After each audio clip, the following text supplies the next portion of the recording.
Hi hello everyone, welcome back to my channel. This is studio here.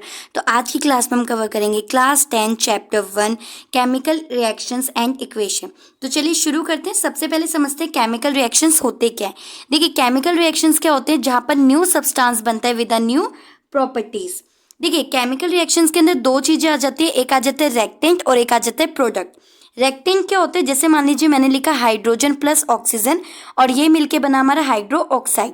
तो जो ये left hand side है इसको हम बोलते हैं रेक्टेंट, और जो ये राइट हैंड साइड आता है, जो मतलब आउटपुट निकल के आता है, वो होता है हमारा प्रोडक्ट। अब बात कर लेते हैं कि केमिकल रिएक्शंस के अंदर कौन कौन सी एक्टिविटीज हमारी होती है।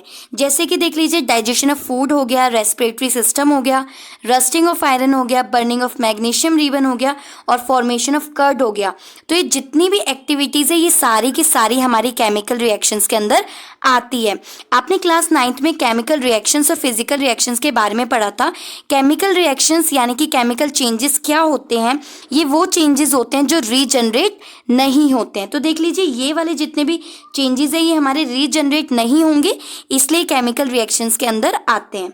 अब बात कर लेते हैं कि केमिकल रिएक्शंस इन्वॉल्व। देखिए, जब केमिकल रिएक्शंस होता है तो केमिकल रिएक्शंस के अंदर कौन कौन सी एक्टिविटीज आती हैं। जैसे देख लीजिए, change in state, state change हो जाता है, कलर्स चेंज हो जाते हैं, टेम्परेचर चेंज हो जाता है और एवोल्यूशन ऑफ गैस। जब केमिकल रिएक्शन होता है तो उसमें या तो हीट निकलती है या तो हीट रिलीज होती है, यानी ऑब्जर्व होती है। तो ये सारे चेंजेस इन्वॉल्व होते हैं इन द केमिकल रिएक्शन। देखिए, अब समझते हैं कि केमिकल इक्वेशंस क्या होती है। जब भी हम केमिकल्स को लिखते हैं ना, तो हम हमेशा केमिकल्स इक्वेशंस को लिखते समय हम हमेशा उसके सिंबल्स को यूज करते हैं। जैसे यहाँ पे मैंने हाइड्रोजन प्लस ऑक्सीजन लिखा, तो यहाँ पे मैंने हाइड्रोजन का सिंबल यूज करा जो H होता है, और ऑक्सीजन लिखने के लिए ऑक्सीजन का O सिंबल यूज करा, ना कि यहाँ पर ऑक्सीजन पूरा लिख दिया। तो जब भी केमिकल इक्वेशंस को लिखा जाता है तो उसको लिखते वक्त दो बातें ध्यान में रखनी चाहिए। पहली कि हमेशा उसके सिंबल्स को यूज किया जाए, और सेकंड कि उसके जो रेक्टेंट है वो इक्वल्स टू होने चाहिए प्रोडक्ट साइड के, यानी कि जो रेक्टेन होता है उसके अंदर मैटर्स और जो प्रोडक्ट होता है उसके अंदर मैटर्स, दोनों इक्वल होने चाहिए। अब इसको इक्वल करते कैसे हैं, यानी कि किस तरीके से केमिकल इक्वेशंस को बैलेंस करते हैं, वो समझते हैं। देखिए, केमिकल इक्वेशंस को बैलेंस करने का सिंपल सा तरीका होता है। सबसे पहले जो केमिकल इक्वेशंस है, यानी कि जो एलिमेंट्स है, उसको हम लिखेंगे बॉक्सेस के अंदर। ठीक है, सबसे पहले हम केमिकल इक्वेशंस को यानी कि एलिमेंट्स को लिख लेते हैं बॉक्सेस के अंदर, और उसके बाद उसके रेक्टेंट और प्रोडक्ट को डिफ्रेंशिएट कर देते हैं। एग्जाम्पल के तौर पे समझिए, जैसे यहाँ पे Fe क्या होता है हमारा लोहा। तो लोहे के अंदर देखिए, यहाँ पर रेक्टेंट साइड में हमारे पास एलिमेंट मतलब मैटर्स नहीं है, तो हम 1 मान लेंगे। तो यहाँ पर एटम्स कितने हो गए हमारे Fe के? 1। और प्रोडक्ट साइड में कितना है? 3। तो प्रोडक्ट साइड में हमने कितने एटम्स लिख दिए? 3। उसी के साथ हाइड्रोजन के देखिए 2 हैं रेक्टेंट साइड में, और यहाँ पर प्रोडक्ट साइड में भी कितने? 2। बात करें हम ऑक्सीजन की, तो देखिए ऑक्सीजन में रेक्टेंट साइड में कितने? 1 और प्रोडक्ट साइड में कितने हैं? 4। तो फर्स्ट स्टेप में क्या करना है हमें? फर्स्ट स्टेप में जो भी हमारे एलिमेंट्स हैं उनको बॉक्सेस में लिखना है। किस फॉर्म में लिखना है? सिंबल्स की फॉर्म में। ठीक है, और जो रेक्टेंट है और जो प्रोडक्ट है उनको डिफ्रेंशिएट कर लेना है। सेकंड और थर्ड स्टेप में क्या करना है? जो हमारे रेक्टेंट है, ठीक है, उनको इक्वल करना है प्रोडक्ट साइड में। कैसे करेंगे? यहाँ पे देखिए, यहाँ पर हमारे पास Fe का रेक्टेंट साइड कितना है? 1, यानी कि रेक्टेंट साइड में जो Fe है यानी कि जो आयरन है उसमें कितने एटम्स है? 1। और प्रोडक्ट साइड में कितने हैं? 3। तो यहाँ पर मतलब रेक्टेंट साइड में 3 बनाने के लिए अगर मैं 3 से मल्टीप्लाई कर दूँ तो कोई दिक्कत तो नहीं होगी। तो अगर मैं यहाँ पर 3 से मल्टीप्लाई कर दूँ तो रेक्टेंट हमारा कितना निकल के आ गया? 3। और ये देखिए, रेक्टेंट यहाँ पर भी 3 हो गया और प्रोडक्ट ऑलरेडी 3 था, तो यानी रेक्टेंट और प्रोडक्ट को हमने इक्वल कर दिया। तो यहाँ पर स्टेप 2 और स्टेप 3 में हमने Fe को 3 बना दिया, यानी कि जो Fe के एटम्स हैं 3 रेक्टेंट साइड में कर दिए और प्रोडक्ट साइड में हमारे पास 3 ऑलरेडी थे। अब बात कर लेते हैं ऑक्सीजन की। देखिए, ऑक्सीजन हमारे पास रेक्टेंट साइड में कितना है? 1, और यहाँ पर प्रोडक्ट साइड में कितना है? 4। तो यानी कि प्रोडक्ट साइड में ऑक्सीजन 4 है और रेक्टेंट साइड में कितना है? 1। तो हम क्या करेंगे, इसको अगर हम मल्टीप्लाई कर दें, यहाँ पर इस रेक्टेंट साइड को अगर हम 4 से मल्टीप्लाई कर दें तो कितना आउटपुट निकल के आएगा? 4। यानी कि रेक्टेंट साइड पर भी 4 हो गया, तो रेक्टेंट 4 हो गया इक्वल्स टू प्रोडक्ट भी हमारे पास 4 हो गया। तो देखिए, यहाँ पर हमने 4 लिख दिया।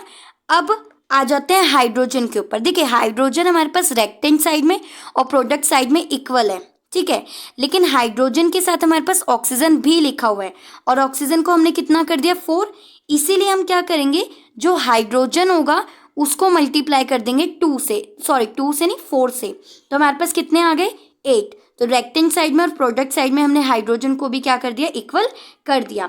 तो यहाँ पर हम लिख देंगे 3Fe। यहाँ पर देखिए रेक्टेंट साइड में Fe के 3 मेटल्स हो गए, एटम्स हो गए, और यहाँ पर भी 3 हो गए। ऑक्सीजन के 4 हो गए, प्रोडक्ट साइड में भी हमारे पास 4 हो गए। और अगर बात करें हाइड्रोजन की, तो हाइड्रोजन के ऑलरेडी इक्वल थे और यहाँ पर हमने 4 भी कर दिए।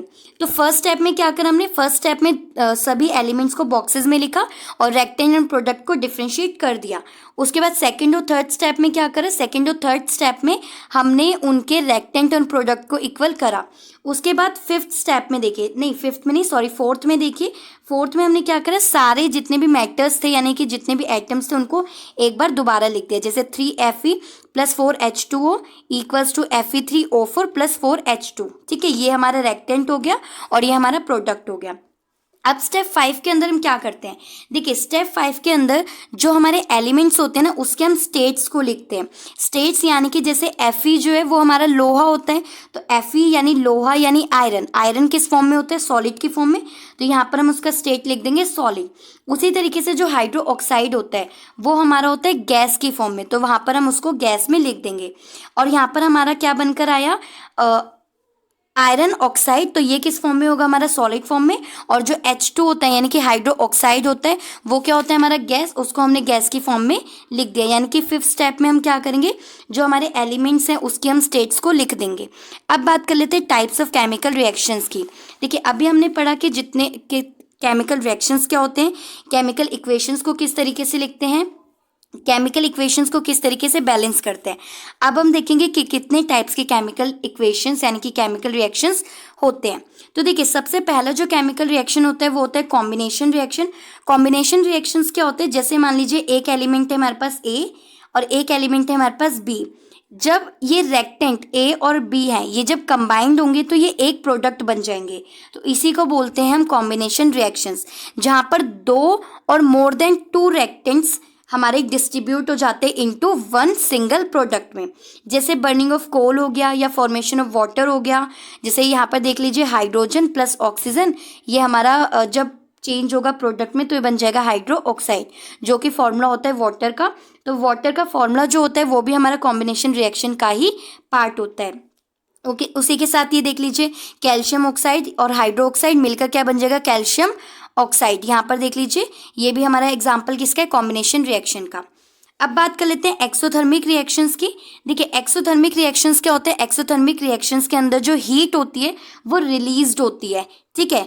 जो ब्रीथिंग का पार्ट होता है ना, यानी कि सांस लेना, जो ब्रीथिंग प्रोसेस होता है वो भी हमारा एक्सोथर्मिक रिएक्शन का ही पार्ट है, क्योंकि वहाँ पर भी हम क्या करते हैं, वहाँ पर हम जो रेस्पिरेटरी सिस्टम परफॉर्म करते हैं, यानी कि जब हम ब्रीथिंग लेते हैं तो उस समय हम हीट को रिलीज करते हैं, तो वो जो हीट रिलीज करते हैं वो भी हमारा एक्सोथर्मिक रिएक्शन के अंदर ही आता है।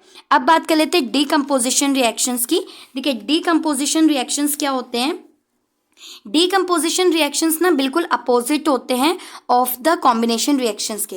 देखिए कॉम्बिनेशन रिएक्शंस में हमने क्या पढ़ा था कि जैसे रेक्टेंट है हमारे पास A + B, प्रोडक्ट क्या हो जाएगा हमारा AB, लेकिन डीकम्पोजिशन में क्या होगा, वो चेंज हो जाएगा।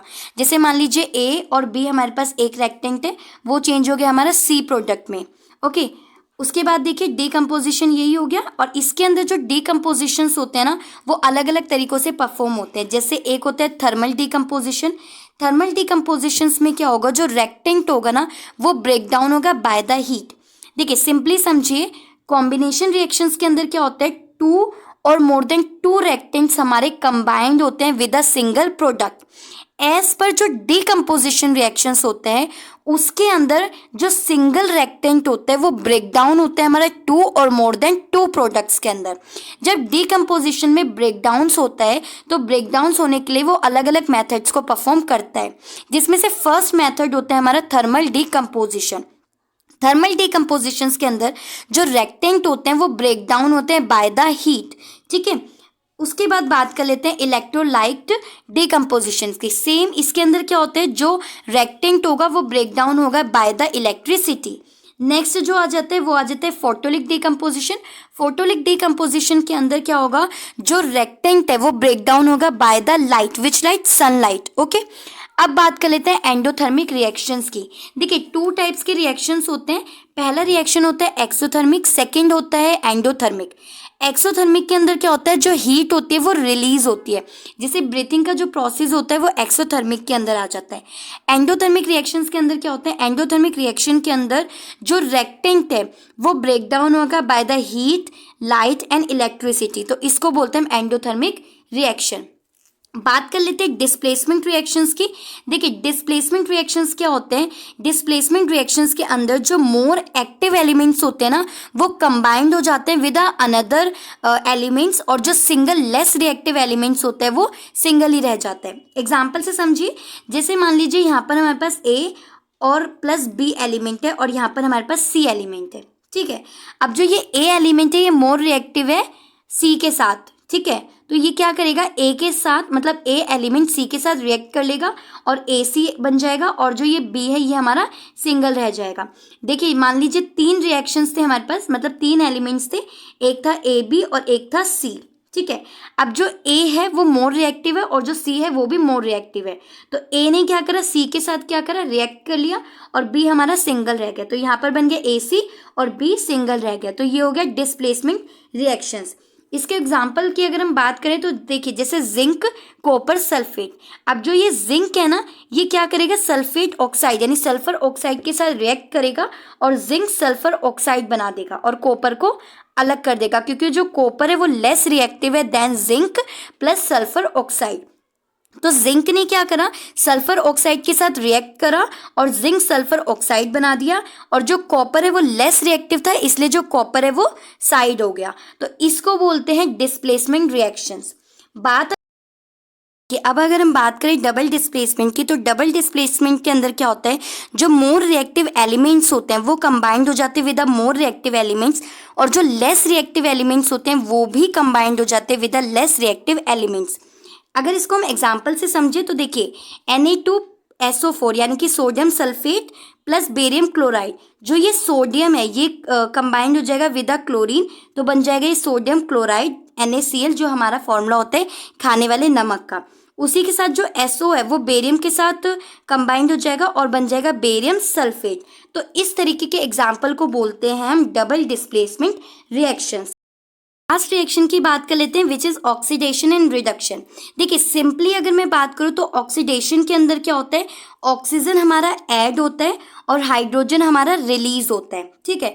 तो जिस भी एक्शन के साथ यानी कि जिस भी रिएक्शन में ऑक्सीजन प्लस होगा और हाइड्रोजन माइनस होगा वो रिएक्शन हमारा कहलाएगा ऑक्सीडेशन। उसी के अपोजिट अगर हम रिडक्शन की बात करें तो रिडक्शन के अंदर क्या होगा, ऑक्सीजन माइनस होगा और हाइड्रोजन ऐड होगा, यानी कि अगर ऑक्सीजन हमारा रिलीज हो रहा है और हाइड्रोजन ऐड हो रहा है तो वो एक्टिविटी यानी कि वो रिएक्शन हमारा कहलाएगा रिडक्शन। इसको एग्जाम्पल से अगर हम समझें तो देखिए कॉपर ऑक्साइड प्लस हाइड्रोजन हमारा मिलके बना कॉपर प्लस हाइड्रो ऑक्साइड। यहाँ पर देखिए कॉपर ऑक्साइड है, जब कॉपर ऑक्साइड में से कॉपर अलग हो गया तो यहाँ पर ऑक्सीजन चला गया प्लस हाइड्रोजन रिलीज हो गया, तो ये हमारा कौन सा एग्जाम्पल हो गया, रिडक्शन। क्योंकि रिडक्शन के अंदर हमने क्या देखा कि ऑक्सीजन रिलीज होगा और हाइड्रोजन ऐड होगा, तो यहाँ से पे देखिए ऑक्सीजन चला गया और हाइड्रोजन रिलीज हो गया, तो ये बन गया हमारा रिडक्शन। उसी के साथ हाइड्रोजन में ऑक्सीजन ऐड हो गया तो ये हो गया हमारा ऑक्सीडेशन। अब हम पढ़ेंगे effects of oxidation in daily life. देखिए अभी तक हमने क्या पढ़ा, अभी तक हमने टाइप्स ऑफ केमिकल इक्वेशन में 5 तरीके के केमिकल इक्वेशंस पढ़े, जिसके अंदर हमने पढ़ा combination, decomposition, displacement, double displacement और रिडॉक्स रिएक्शन। देखिए जो ये वाला था ना ऑक्सीडेशन और रिडक्शन, इसी को हम बोलते हैं रिडॉक्स रिएक्शन, ठीक है। यानी कि ऑक्सीजन का आना हाइड्रोजन का जाना या फिर ऑक्सीजन का आना हाइड्रोजन का जाना, इस एक्टिविटी को बोलते हैं हम रिडॉक्स रिएक्शन। जो रिडॉक्स रिएक्शंस होते हैं ना वो किस तरीके से हमारी डे टू डे लाइफ में परफॉर्म होते हैं उसको समझते हैं। देखिए कोरोजन, कोरोजन का मतलब क्या होता है, जंग लगना, आपने देखा होगा जो आयरन की चीज़ें होती हैं उन पर जंग लग जाता है, यानी कि रस्टिंग ऑफ आयरन हो जाता है। तो वो किस वजह से होता है? वो इसी वजह से होता है क्योंकि उसके अंदर क्या होता है, ऑक्सीजन ऐड ऑन होता है प्लस हाइड्रोजन रिलीज होता है। तो ये भी हमारा एक एग्जाम्पल है रिडोस एक्टिविटी का। उसी के साथ एक और पॉइंट यहाँ पे मैं ऐड ऑन कर देती हूँ कोरोजन का। देखिए कोरोजन जब हो जाते हैं, कि रस्टिंग ऑफ आयरन जब हो जाता है, तो उससे प्रिकॉशंस कैसे ले सकते हैं? उससे प्रिकॉशंस हम ले सकते हैं इलेक्ट्रोप्लाटिंग करके या फिर पुटिंग पेंट्स करके। एग्जाम्पल की अगर मैं बात करूँ तो आपने देखा होगा जितनी भी आयरन से बनी हुई चीज़ें होती हैं उनके ऊपर हम लोग पेंट करवाते हैं टाइम टू टाइम, ताकि वो रस्टिंग ऑफ आयरन के कॉन्टेक्ट में ना आए, उसमें कोई भी रस्टिंग ना लगे। ठीक है, तो उसमें हम क्या करते हैं, पेंट करवा सकते हैं या फिर इलेक्ट्रोप्लाटिंग भी करवा सकते हैं। बात कर लेते हैं रेंसिडिटी की। देखिए रेंसिडिटी क्या होता है? रेंसिडिटी का अगर हिंदी में मैं बताऊं तो रेंसिडिटी मतलब होता है विकृत गंधिता। इसका सिंपली एक एग्जांपल से समझते हैं। आप लोगों ने चिप्स खाए होंगे, चिप्स के पैकेट्स जो होते हैं 5 रुपीज़ का जो चिप्स का पैकेट आता है उसके अंदर चिप्स बहुत छोटे थोड़े से होते हैं, बट उसका जो पैकेट होता है वो काफ़ी फुलफिलिंग होता है।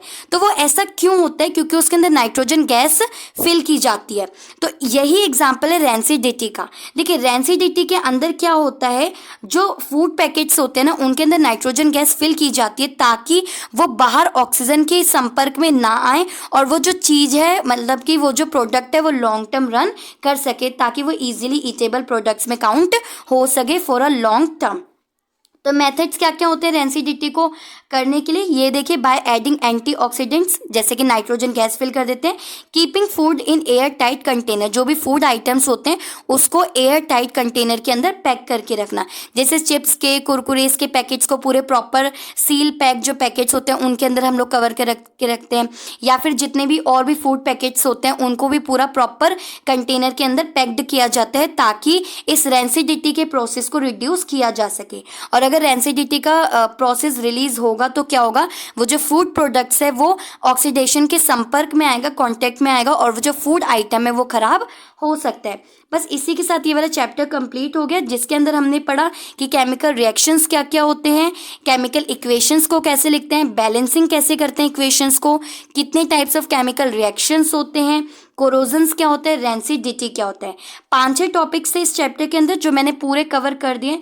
आई होप आपको ईच एंड एवरी टॉपिक समझ में आया होगा। अगर समझ में आया हो, वीडियो पसंद आई तो प्लीज़ वीडियो को लाइक करना, अपने फ्रेंड्स के साथ भी इसे शेयर करना। चैनल पे नए हो तो प्लीज़ इस चैनल को सब्सक्राइब करना। Thank you for watching.